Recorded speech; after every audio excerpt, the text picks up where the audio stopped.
Welcome to Aunt Tracy's Place, the YouTube channel where we expect the unexpected, which means the unexpected is really the expected, and our expectations are predictable, and it's the expected that we anticipate. So the unexpected is the Spanish Inquisition. I am working on part 2 of the Hedy Lamarr series. I'm in there working on it right now, look. There I am, editing together clips for the narration. I'm recording video this weekend. It'll be done soon, honey. I promise. But for now, I made this quick little easy bake video, so you don't forget all about your dear Aunt Tracy. So here's the thing that happened. In the last statewide election, voters in Missouri passed a constitutional amendment giving us the right to smoke recreational marijuana. It was actually the second time in Missouri they voted to legalize pot. The first time, the Republican-led legislature said, no fair, we're not ready yet. Do-over. So we had to vote for it again. So to mark the end of Prohibition, I thought I'd tell you about the time I almost got busted by the police with a half ounce of marijuana in my panties. One of the times. I'll tell you about one of the times I almost got caught by the police with a half ounce of marijuana in my panties. I hung out in Eric Foreman's basement like all afternoon. This would be a good time to remind viewers to never ever forget the ever applicable and unequivocally official epigram of Aunt Tracy's Place. Aunt Tracy is a fictional character. Any similarities between the events described in this video and actual events is probably a fucking coincidence. Or the result of a bad trip, or a glitch in the Matrix, I don't know. Whatever you think sounds plausible. And speaking of reminders, see that little subscribe button down there? Why don't you just give it a little click? Go ahead. Just one. Little click. I'll wait.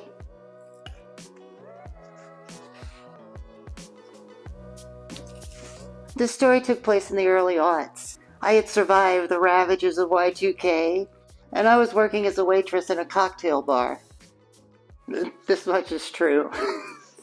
The bar was in a college town, and I was working the day shift. You know, the dropout shift.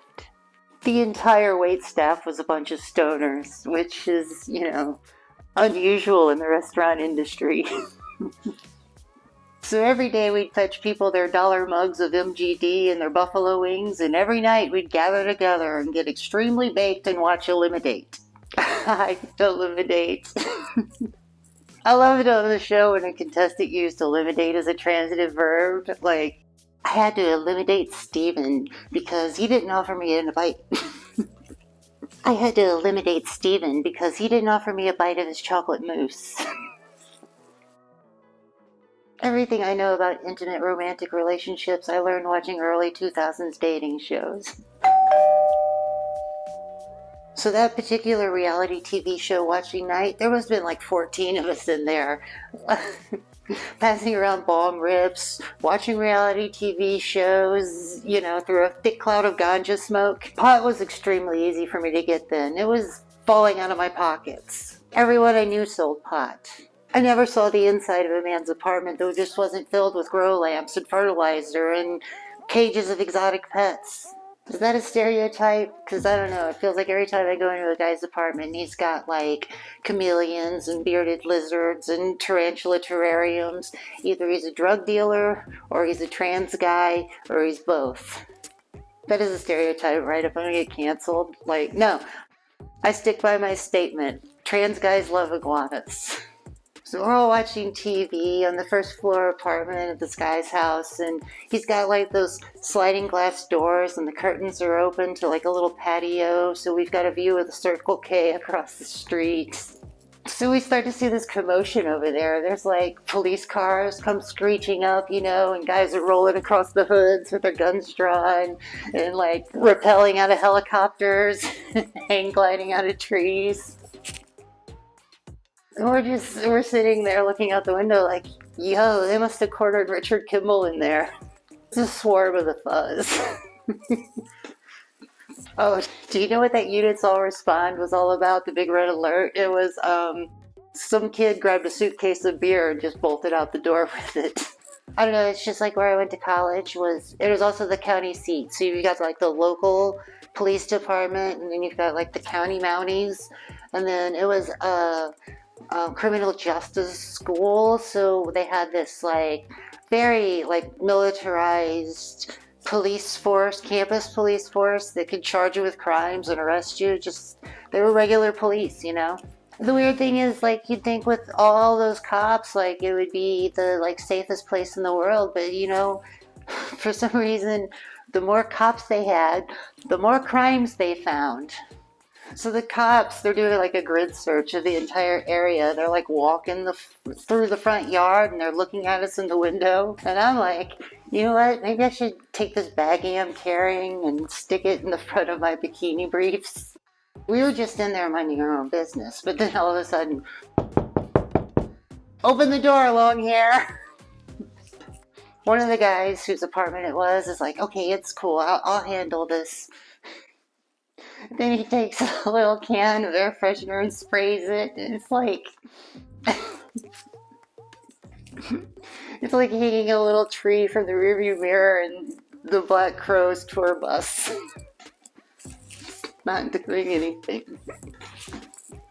So he steps outside to talk to the cops. He like closes the door. So we're all sitting in there trying to hear what's going on outside, right? And then the door bursts open, and he comes in. He's like, "Look, just look around. There's no beer here. Like, we don't have any beer here anywhere." This was a bad move.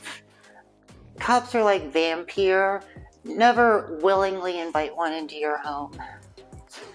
So now the police are clearing us out of the apartment, and they're like lining us up against the wall. They separated us actually.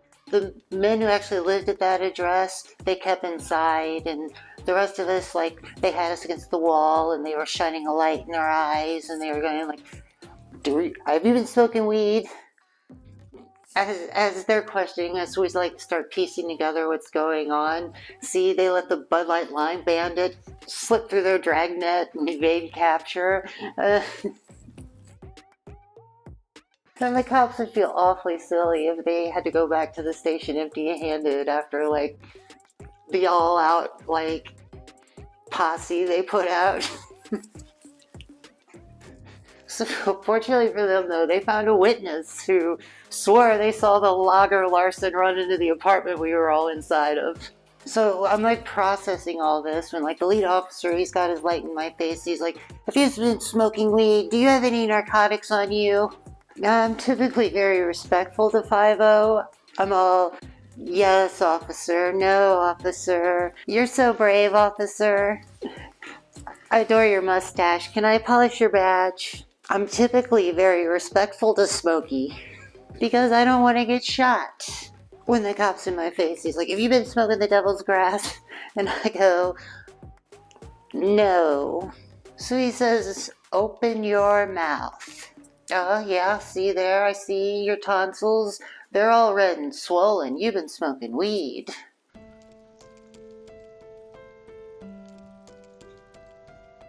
I had my tonsils removed when I was 8 years old. Like I say, I'm usually very courteous when speaking to law enforcement, but this guy was like over the line. Something about his clumsy bluff, like about my non-existent tonsils, is like he's out there trying to intimidate a bunch of stoners with this ridiculous lineup of this bogus, like, witness. He has no probable cause. I mean, plus he was making me miss the finale of Temptation Island. I wasn't gonna see how it ended. I don't know, like, outrage just started radiating through my body or something, you know? And I forgot all about, like, the kush I had in my cooch. And I was just like, "Can I ask you a question? Like, why did you knock on that door?" I mean, he's like, "Oh, but we've got this witness who saw them right in here with the beer." And I was like, "You have an imaginary witness?" Like, "Your Honor, I would like to call my imaginary friend to the stand, please." I mean, I'm sure he could have shaken down some like scared 19-year-old that he'd busted for having a little roach in his pocket and be like, if you become a CO for me, you can take down some really bad people. Just tell him you saw her run into this apartment with some beer. That's all you have to do. Just some light perjury. Sometimes you need a good guy to break the law to stop a bad guy who breaks the law. I mean, while we're arguing, like, the truth is slipping through, right? He's like, we saw you guys in there, like, just staring at the TV like zombies. And I'm like, how do you know what you look like watching TV? I bet you look just like that. He's like, no, I don't.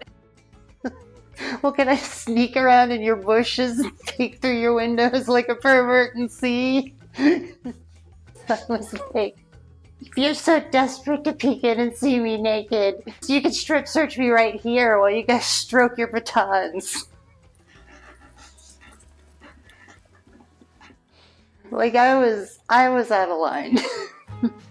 I know, like, I'm confronting this officer, right? Like, and it started to get loud. Like, people's porch lights start flipping on. They start coming out on their balconies all over the apartment complex.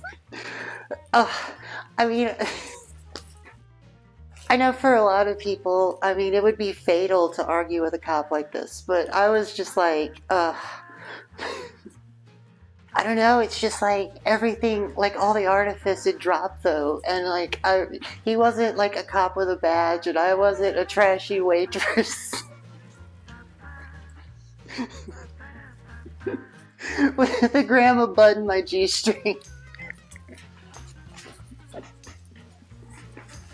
He was just like some dude gaslighting me, and I'm like, no, it's the way that I say I'm going to impose this narrative into reality.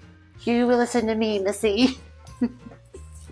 We're arguing, and like the other cops are starting to like break off into little groups and whisper, and like, I don't know, like for a second there, I'm like, I'm winning.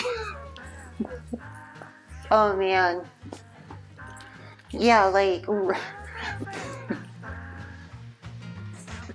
They bring a couple of the guys out who live there in handcuffs, and they're carrying like paraphernalia and like a tray of stem and seeds, and one of the cops is like, drugs are bad, okay? Stop it. Just stop. Okay, just stop. The thing that they arrested my friends for, though, it wasn't like a drug charge or anything like that. They never even brought that up, okay? They had outstanding warrants. Something penny ante, something like failure to appear because of... It had to be parking tickets. I mean, it was a college town. No one was allowed to park anywhere. I had to admit, like, I was scared shitless walking home. I was sure the cops were going to follow me back, like they were going to ambush me. Like, they know you've got that weed in your panties. They just want to see where you're going to go. Oh my gosh. So instead of walking like the street lit like route back to my apartment across campus, I walked down the railroad tracks in the middle of the night in the dark, because I wanted to be safe. Not everyone in Missouri like supported passing the amendment to give us the right to smoke weed. The Missouri chapter of the NAACP, they said that, the laws are going to benefit current license holders. The NAACP isn't wrong. The law is written to make sure that, like, only the right people get rich off of this, right? Only respected businessmen. They're talking about, they want, white people. Yeah, like we were talking about this, and people are like, oh yeah, like it's not like universal expungement of records, and the states won't pay for the expungements, so I guess local people have to pay for the expungements. I'm just thinking, if I was locked up, or if I had been busted on that night I was telling you about, like, and I couldn't get a job or housing because I had this on my record, I would kind of hope the law passed, I felt like. At least some people who are incarcerated are going to be... They have to let some of us back. They have to let some people out. Another reason I thought I should vote for it is like, I don't know, anything that limits the power of the state to incarcerate people. Like, there was a whole industry of getting young people caught up in the system in that college town. It's that attitude like, if we get enough MIPs, we could build a new city hall.